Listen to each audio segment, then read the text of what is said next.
그냥 닦아주면 되지 않나? 라는 생각도 사실 위험합니다. 허피스 바이러스에 감염되면 모래로 바꾸고 난 후에는 눈곱이 서서히 줄어들기 시작하더라고요. 혹시 우리 고양이 눈에 눈물이 맺히거나 눈곱이 자주 생긴 적 없으세요? 눈곱이니까 그냥 닦아주면 되겠지 하고 넘어간 적 있으시죠? 그런데 사실 이 작은 눈곱 하나가 고양이 건강에 빨간불일 수도 있다는 거 알고 계셨나요? 저도 예전에 다리 눈에 한쪽에만 눈물이 그렁그렁 맺혀 있길래 별 생각 없이 닦아줬는데 그게 알고 보니까 단순한 이물질 때문이 아니었더라고요. 그때 알게 됐는데요. 눈곱은 단순한 온물이 아니라 고양이 몸에 이상 신호일 수 있다는 걸요. 오늘 영상에서는 고양이 눈곱과 눈물이 왜 생기는지, 어떻게 관리를 해야 하고 또 예방할 수 있는지, 그리고 우리가 집에서 쉽게 실천할 수 있는 눈 케어 노하우까지 모두 알려드릴게요. 제가 찾아본 논문과 수의사님의 조언, 해외 정보까지 다 찾아서 하나하나 알려드리겠습니다. 특히 고양이 모래 때문에 눈곱이 생길 수도 있다는 얘기 들어보셨죠? 오늘 영상 끝까지 보시면 우리 아이의 눈 건강을 지키는데 꼭 필요한 실천 꿀팁들을 가져가실 수 있으실 거예요. 혹시 지금 키우는 고양이도 눈곱이 자주 생기나요?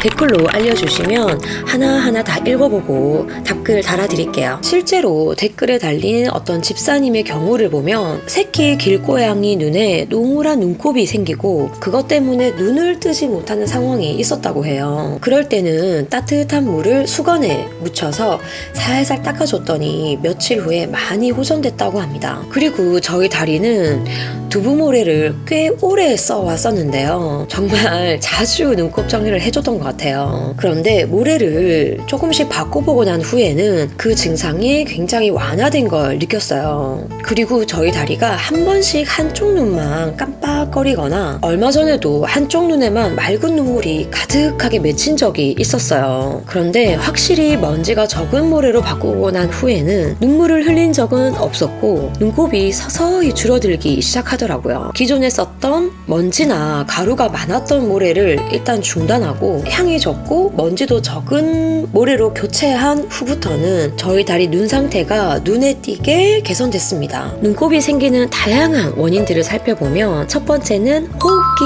바이러스 감염입니다. 고양이 감기의 일종인 칼리시 바이러스나 허피스 바이러스에 감염되며 결막염이 함께 발생하며 눈곱이 생겨요. 보통 맑은 눈물이 흐르다가 노랗고 끈적한 분비물로 바뀌는데요. 특히 스트레스가 있거나 면역력이 떨어졌을 때 바이러스가 재활성화 될 수 있어요. 두 번째로는 알레르기인데요. 고양이도 환경 알레르기가 있어요. 특히 먼지가 많이 나는 모래나 향이 강한 방향제, 진먼지 진드기 등이 자극을 줄 수 있는데요. 어떤 모래를 쓰는지, 우리 집 청소 상태는 어떤지 꼭 함께 봐주셔야 합니다. 여러분은 어떤 모래 사용하고 계세요? 댓글로 추천하시는 모래나 후기도 남겨주세요. 그리고 세 번째로는 안검 내방과 이물질인데요. 속눈썹이 안으로 말려 들어가거나 눈에 털이 들어가서 자극을 줄 수도 있어요. 특히 장모종은 고양이 눈 주위의 털 관리가 매우 중요합니다. 그래서 우리가 집에서 쉽게 해볼 수 있는 고양이 눈곱 눈물 관리와 예방 방법으로는 첫 번째, 닦는 법입니다. 고양이 전용 티슈나 무방부제 인공 눈물을 이용하시는 게 좋아요. 따뜻한 물을 적신 멸균 화장솜으로 안쪽에서 바깥쪽으로 눈에 들어가지 않도록 조심하면서 닦아주세요. 그리고 양쪽 눈은 반드시 다른 솜을 사용해주세요. 이때 우리가 일반적으로 쓰는 물티슈는 절대 사용하지 마세요. 두 번째는 인공 눈물과 천연 케어인데요. 사람이 쓰는 무방부제 인공 눈물은 사용이 가능합니다. 하루에 1, 2회 정도 쓰실 수 있어요. 그리고 캐모마일 차를 식혀서 닦아주는 방법도 있습니다. 천연 항염 효과가 있고요. 코코넛 오일이나 생리식염수는 눈가 피부에만 사용하시고 눈 안에는 절대 넣지 마세요. 그리고 세 번째는 모래를 교체해주는 건데요. 무엇보다 먼지가 적고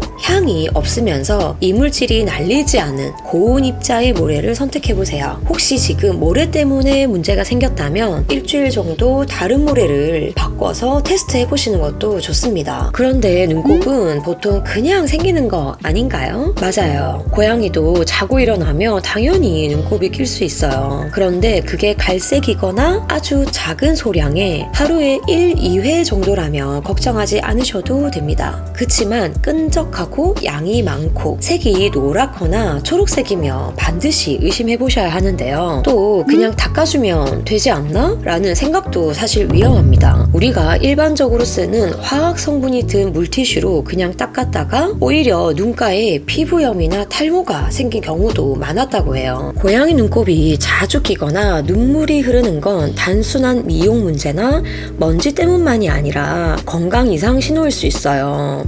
특히 색깔이 노란색이나 녹색 또는 눈이 뿌옇거나 충혈되어 있다면 반드시 체크가 필요합니다. 왜냐하면 눈은 외부 환경에 가장 먼저 반응하는 신체 기관이기 때문인데요. 혹시 우리 아이 눈에서 노란 눈물이 나온 적 있나요? 그게 처음에는 작게 보이다가 점점 심해지는 경우도 있거든요. 고양이의 눈은 이물질이 들어오면 자연스럽게 눈물로 씻어내는 기능이 있는데요. 그런데 이 기능이 심해지면 분비물이 눈가에 말라붙으면서 눈곱이 되는 거예요. 그리고 결막이나 각막에 염증이 생기면 눈물샘이 과활성화되어서 눈물량이 늘어나기도 합니다. 이런 생리작용은 사람과 좀 비슷하지만 고양이는 스스로 눈을 잘 관리하지 못하기 때문에 우리 집사님의 관리가 필수예요. 저도 솔직히 우리 양이 눈곱을 대수롭지 않게 생각했었거든요. 우리 사람도 눈곱이 생기는 것처럼 당연하다 생각했었어요. 큰일이 없어서 다행이지만 알고 행동하는 것과 모르고 행동하는 것은 다르잖아요. 우린 양이를 책임지고 키우고 있는 만큼 고양이에 대해서 더 공부하고 알아갈 수 있도록 양이를 키우시는 집사님들께 꼭 도움이 되었으면 좋겠습니다. 오늘 이야기 어떠셨나요? 평소에 좀 궁금하셨던 부분이지 않으세요? 고양이 눈물과 눈곱 단순히 지저분한 게 아닙니다. 우리 아이의 건강 상태를 보여주는 작은 신호일 수 있어요. 우리가 매일 이런 작은 변화를 관찰하고 특히 모래나 공기질, 관리 습관만 바꿔줘도 우리 아이들의 눈곱과 눈물의 양은 크게 달라질 수 있어요. 혹시 오늘 영상 보시면서 우리 고양이도 이런 증상이 있었는데 싶으셨다면 지금 바로 모래 상태부터 체크 한번 해보시고요. 화장솜이나 인공 눈물로 부드럽게 눈곱 케어부터 시작해보세요. 우리 고양이가 눈곱이나 눈물 문제가 있었던 적이 있으신가요? 지금 우리 고양이는 어떤 모래를 쓰고 있나요? 댓글로 알려주세요. 그리고 다음 영상에서는 우리 고양이에게 딱 맞는 모래를 고르는 방법을 준비하고 있으니까 구독과 좋아요, 알림 설정 해두시면 가장 먼저 만나보실 수 있으세요. 우리 아이들이 더 건강하게 오래오래 함께 할 수 있도록 다음 영상에서 또 만나요. 안녕.